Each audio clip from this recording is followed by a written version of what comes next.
Alors dans les vidéos précédentes, on s'est un petit peu familiarisé avec la notion de racine carrée. Donc maintenant on sait que par exemple dire que 7 élevé au carré est égal à 49, ça c'est quelque chose qui est vrai. 7 élevé au carré c'est 7 fois 7 et ça fait 49. Eh bien cette relation-là en fait elle est exactement équivalente à celle-ci. 7 est égal à racine carrée de 49. 7 est égal à racine carrée. Voilà, ces deux relations-là disent exactement la même chose. Et on peut aller un petit peu plus loin, on peut dire par exemple que racine carrée de 49, donc ça en fait c'est le nombre qu'il faut élever au carré pour avoir 49, eh bien si je prends racine carrée de 49 et que je l'élève au carré, eh bien ça me donne 49. Voilà. Et plus en général, si je prends un nombre x et si je prends sa racine carrée, qu'ensuite je l'élève au carré, eh bien j'obtiens le nombre x lui-même. Donc racine carrée de x élevé au carré est égal à x. Ça c'est vrai pour tous les nombres x. Il faut quand même faire une petite restriction pour l'instant. C'est que si on parle de nombres réels, en fait, il faut que le nombre x qui est là, ce nombre-là, ce soit un nombre positif ou nul. Positif ou nul. Positif ou nul parce que en fait, si je prends un nombre négatif que j'élève au carré, j'obtiens quelque chose de positif. Donc pour l'instant, quand on parle de nombre réel, prendre la racine carrée d'un nombre, c'est possible seulement si ce nombre-là est positif ou nul. Tu verras que quand tu avanceras dans ta carrière mathématique, tu verras que c'est un petit peu différent. On rencontre d'autres types de nombres dont on peut prendre la racine carrée. Mais pour l'instant, on va s'en tenir à ça. Donc la racine carrée d'un nombre, ça existe si le nombre en question est positif ou nul. Alors on peut faire un petit aparté aussi sur le vocabulaire. Pourquoi est-ce qu'on dit 7 élevé au carré et pourquoi est-ce qu'on dit racine carrée? Eh bien ça en fait ça vient de la géométrie. Et par exemple si je prends un carré, voilà, je vais essayer, voilà, ça c'est un carré, il n'est pas très joliment fait mais c'est un carré. Et si je dis que c'est un carré de côté 7, donc ce côté-là vaut 7 pour longueur 7, et celui-ci a pour longueur 7 aussi, et donc je sais que son aire, donc toute l'aire de ce carré ici, eh bien c'est 7 fois 7, donc c'est 7 élevé au carré. 7 élevé au carré, ça fait 49.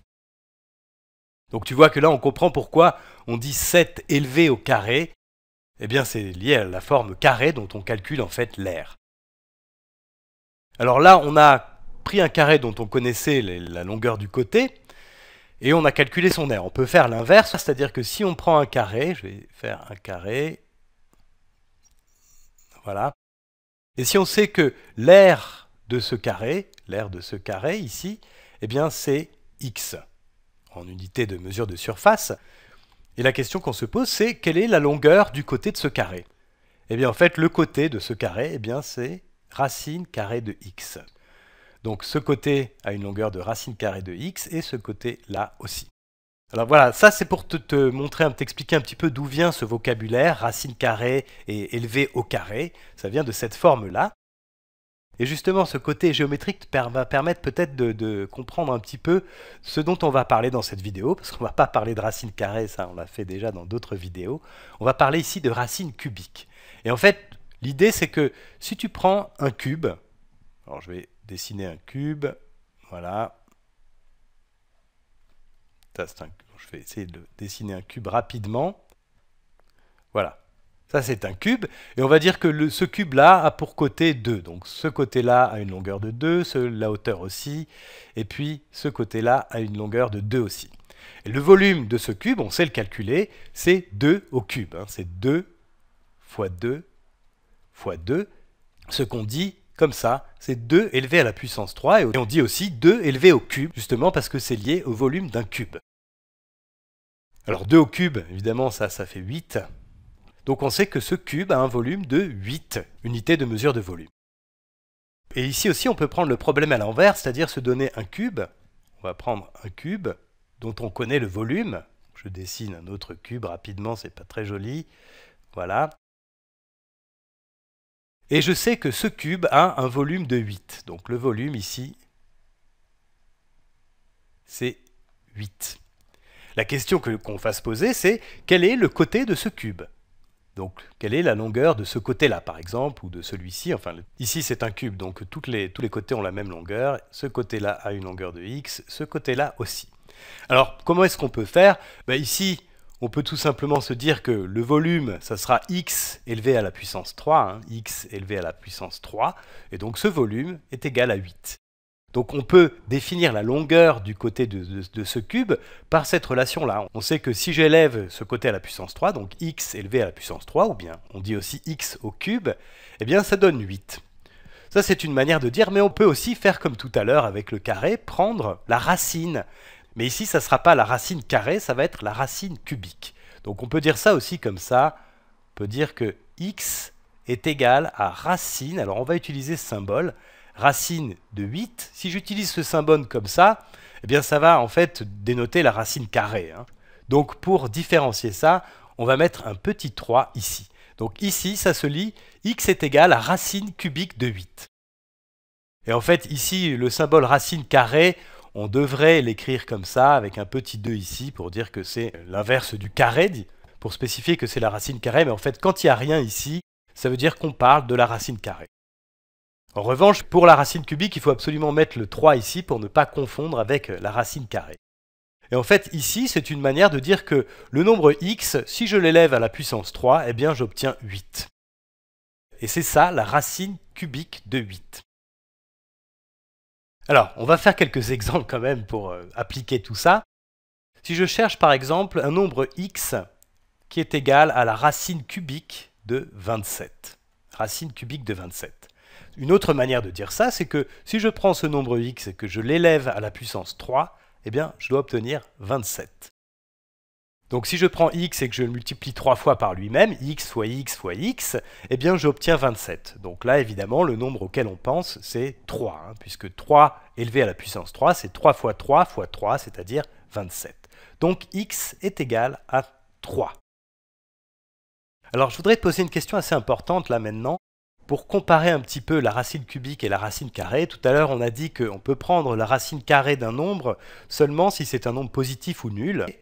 Et ça, c'est parce qu'un carré est toujours positif. Est-ce que c'est la même chose avec la racine cubique? Autrement dit, est-ce que par exemple, je peux prendre la racine cubique de moins 64? Est-ce que la racine cubique de moins 64 existe?